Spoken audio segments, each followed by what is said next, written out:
네, 반갑습니다, 여러분. 자, 관광법규를 여러분들과 함께 수업하게 될 심연보라고 합니다. 자, 여러분들 이번 시간에는 간단하게 관광법규라는 과목이 어떤 과목이고, 그 다음에 얼마나 어렵게 출제가 되고, 앞으로는 어떤 문제가 출제가 될지에 대해서 여러분들과 함께 보는 시간을 갖도록 하겠습니다. 자, 관광법규라는 거는 여러분들이 준비하시는 네 과목 중에 하나의 과목이에요. 다 아시겠지만, 자, 여러분들은 국사라는 과목을 이제 배우실 거고요. 자원 해설을 배우십니다. 자, 그 다음에 관광학 개론을 배우시고요. 그 다음에 관광법규를 배우십니다. 자, 국사와 자원해설 같은 경우가 이제 1교시에 보는 과목이고요. 그 다음에 식사를 하시고 학개론과 법규 2교시에 이제 여러분들이 시험을 치게 될 텐데, 물론 지금 시험을 준비하시는 분들 같은 경우는 몇 절 맞아야 되는지 다 알고 계실 겁니다. 자, 우리는 기본적으로 60점을 넘기면 되는 시험이기 때문에 그렇게 어렵지는 않습니다, 여러분들. 관광법규라 그래서 여러분들이 조금 어려워하거나 무서워하시는 분들이 계신데요. 자, 60점만 넘기면 되고, 그 다음에 법규라는 건 한 번만 공부해 놓으시면 여러분들이 딱히 안 외우지 않으셨더라도 여러분들이 추론할 수 있는 과목이기 때문에 여러분들 60점 넘기는 건 그다지 어렵지 않다라고 보시면 되겠습니다. 자, 이 네 과목 중에 관광법규를 가장 어려워들 하시는데요. 제가 간단하게 말씀드리면, 결론부터 말씀드리면, 관광법규라는 과목은 절대 어려운 과목이 아닙니다.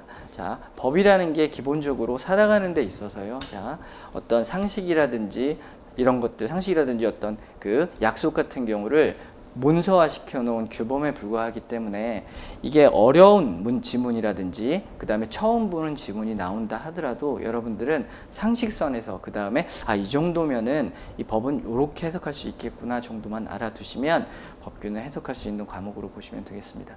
법이 대단한 건 아니고요. 자, 법이 근데 어렵게 느껴지는 이유는 제가 볼 때는 그렇습니다. 자, 법이 어렵게 느껴지는 이유는 기본적으로 이게 아무래도 사람들의 생각이라든지 그 다음에 약속, 그 다음에 어떤 이런 상식들을 문서화 시켜놓은 것 때문에 약속이 중요하거든요. 자, 그래서 어떤 용어의 정의가 상당히 중요합니다. 용어의 정의를 통해서 일반적으로 우리가 사회에서 사용하는 용어와 다른 용어들을 가끔 보시게 될 텐데, 그것만 주의하시고, 그 다음에 법에 나오는 용어를 어려워하지 마시고 조금만 잘 살펴보시면 이런 내용이겠구나라고 알 수 있어서 여러분들이 공부를 하시는데 그렇게 어렵진 않다라고 생각을 하시면 되겠습니다. 자, 일반적인 법에 대해서 말씀을 드렸고요. 이제 여러분들이 실제로 배우시게 될 부분에 대해서 제가 이제 말씀을 해 드릴 텐데요. 자, 여러분들은 크게 5가지의 법률에 대해서 배우십니다. 그러니까 관광법규라 그래서 관광법규라는 과목이 있는 건 아닙니다. 법이 있는 건 아니에요. 자, 법이 있는 건 아니고 관광법규 안에 관광과 관련된 법들이 이제 존재하게 되는데, 여러분들이 공부하시게 될 5개의 법은, 첫 번째 관광기본법이라는 걸 배우시게 되고요.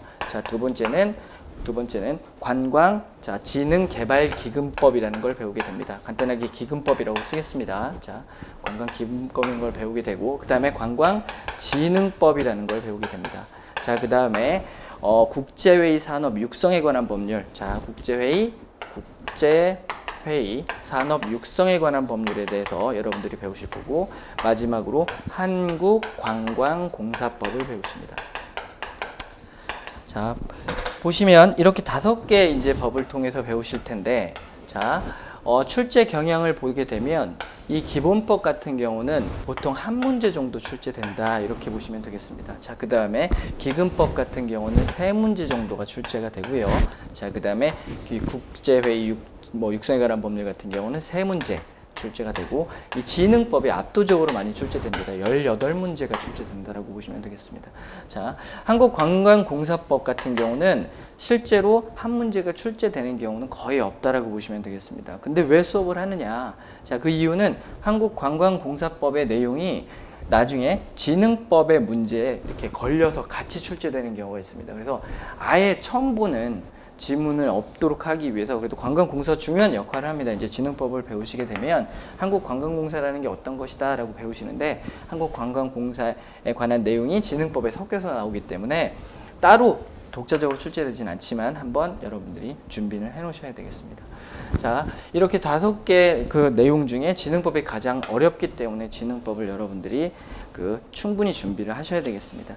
자, 다시 처음으로 돌아가서 그러면 여러분들 이 관광법규는 어떻게 준비해야 되느냐, 어떤 것이 출제되느냐. 자, 기본적으로 여기서 실무에서 요구되는 법령 지식을 많이 묻게 됩니다. 다양한 유형으로 출제가 되는데요. 네, 실무를 함에 있어서 여러분들이 어떤 행동을 하고 싶단 말입니다. 나중에 관광통역 안내사가 되셔서 어떤 행동을 하는데 이게 과연 법에 저촉이 되는지, 법에 저촉이 되지 않는 행위인지에 대해서 처음 보는 것과 그 다음에 한번 공부를 하고 보시는 게 다르잖아요. 그래서 실무에서 요구되는 법령 지식을 여러분들이 배우시게 되고요. 나중에 또 이걸 배우신 다음에 그 관광통역 안내사로 활동하시는 게 아니라 실제로 관광 사업을 여러분들이 운영을 하실 때 법에서 이러한 요건들을 요구하고 있으니까 한 번 봐놨기 때문에 나중에 또 한 번 본다 하더라도 여러분들이 쉽게 이해할 수 있는 법령 지식을 얻게 될 수 있는 과목이라고 보시면 되겠습니다. 그래서 실무에 요구되는 법령 지식도 배우게 되는 거고요. 그 다음에 일반적인 자격 요건을 측정하는 다양한 문제가 출제된다고 보시면 되겠습니다. 일반적인 자격 요건이라는 거는 방금 말씀드린 내용하고 비슷한 내용입니다. 그래서 여러분들이 관광 통역 안내사라든지 관광 사업을 진행하시면서 자격 요건을 어떻게 해야지 내가 갖출 수 있는지, 그 다음에 이런 자격 요건을 통해서 어떻게 해야지 조금 더 쉽게 그 다음에 잘 이 관광 사업을 운영할 수 있는지 경영할 수 있는지에 대해서 배우시는 내용이 출제된다라고 보시면 되겠습니다.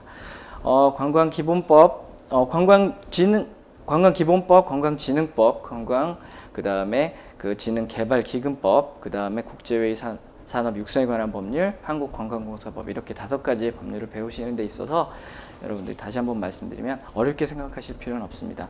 다시 또 똑같은 말을 하게 되는데 어려워하지 마시고 아주 중요한 내용은 이렇게 이해하시면 되겠습니다. 먼저 수업을 한 번만 들으실 생각하지 마시고요. 수업을 한 적어도 2번, 일반적으로 공부가 충분히 되겠다 하면 3번 정도를 드시는 걸 추천해 드립니다. 그 이유는 처음에 들을 때는 외우려고 하지 마시고 이런 내용이 나와 있구나 이렇게 반드시 이해하시고, 그 다음에 이 용어는 이쯤에서 나오는구나 정도를 배우시면 되겠고요. 2번 들을 때는 이제 그 용어가 나왔을 때 뒤쪽에 있는 거니까 이런 내용이 조금 이렇게 해석이 되는구나 라고 이해하시면 되겠고, 마지막으로는 이제 디테일하게 하나하나 외우시면서 같이 수업을 들으시면 되겠습니다. 그래서 3번 정도 수업을 들으셨으면 좋겠고요. 그 다음에 여러분들 조금 빨리 플레이를 하셔도 돼요. 조금 1.5배속 이속으로 플레이 하셔서 한두 번 정도는 그렇게 좀 빨리 들으시고 나중에 마지막 들을 때 정상 속도로 들으시면서 좀 외울 것 같아요. 단단히 외우시면 여러분들이 시험에서 요구하는 60점이 아니라 제가 볼 때는 80점 정도는 충분히 맞을 수 있는 과목으로 생각하시면 되겠습니다. 80점 맞을 수 있다는 게 농담이 아니고요. 나중에 이제 여러분들이 관광법규를 다 공부하고 나시면 이게 진짜 전략 과목이었구나 라고 깨닫게 될 거예요. 국사는 다른 과목은 반대로 이렇게 생각하시면 돼요.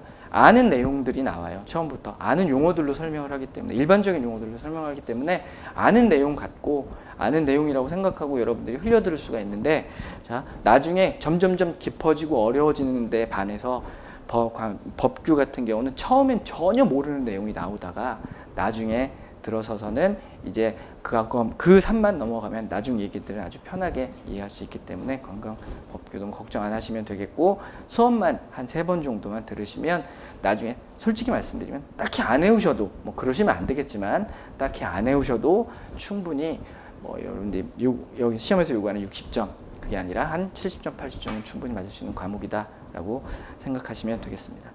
그리고 제가 수업하는 방향 자체가 원래 기본적으로 제가 암기하는 걸 싫어해요. 제가 암기하는 걸 싫어하고 저도 이해하는 걸 좋아하기 때문에 이해를 바탕으로 여러분들 이해를 할 수 있도록 최대한 수업을 진행하도록 하겠습니다. 이 법률 관광법규라는 게 결국에는 법령 해석이라는 과목인데, 법령을 해석해 주는 과목인데 법령을 단순히 해석해 주는 게 아니라 왜 이런 법령이 나왔으며, 그러니까 목적이라고 보통 얘기하는데 나왔으며 이 법령이 어떻게 해석되고 그 다음에 이 법령이 어느 부분에 적용이 되는지 여러분들 큰 틀을 제가 이해하는데 이해할 수 있도록 수업을 진행하도록 하겠습니다. 여러분들 그러면 다음 시간부터 이제 관광기본법부터 출발을 할 거고요. 관광기법 한 문제 출제되니까 좀 잘 따라오시면 되겠고, 가장 중요한 관광진흥법 이제 진행을 할 때 그때 좀 더 정신 차리고 같이 수업을 진행하면 되겠습니다. 여러분들 수업 들으시고 그 다음에 나중에 합격하시는 데 있어서 조금의 도움이 될 수 있었으면 뭐 좋겠다는 마음으로 열심히 한번 해보도록 하겠습니다. 자, 고생하셨고요. 이제 다음 시간에 기본법부터 배우시도록 하겠습니다.